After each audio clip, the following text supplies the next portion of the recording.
Welcome to Man Does Tech, where I solve the problems you didn't even know you had. In this video, I will explain how to make raspberry soufflé.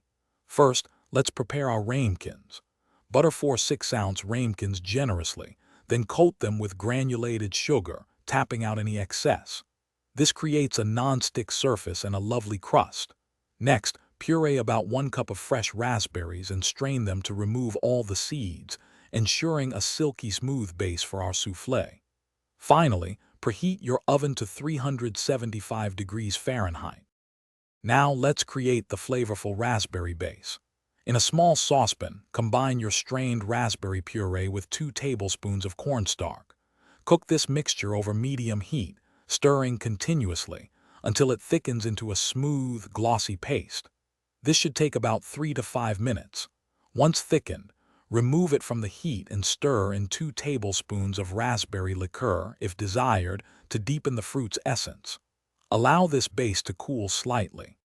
The next crucial step is incorporating the meringue. In a clean, dry bowl, whip 4 large egg whites with a pinch of cream of tartar until they form soft peaks. Gradually add 1/4 cup of granulated sugar, continuing to whip until the meringue is stiff, glossy, and holds its shape beautifully.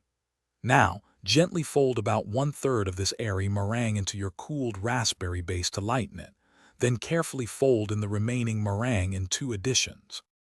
Finally, it's time to bake and enjoy your masterpiece. Carefully spoon the light and airy soufflé mixture into your 4 prepared ramekins, filling them almost to the top. Place them on a baking sheet and bake in your preheated oven for 12 to 15 minutes. The soufflés should rise dramatically, turn a beautiful golden brown, and be slightly jiggly in the center. Serve them immediately, perhaps with a dusting of powdered sugar or a few fresh raspberries. Thanks for watching. If you found this helpful, don't forget to like and subscribe.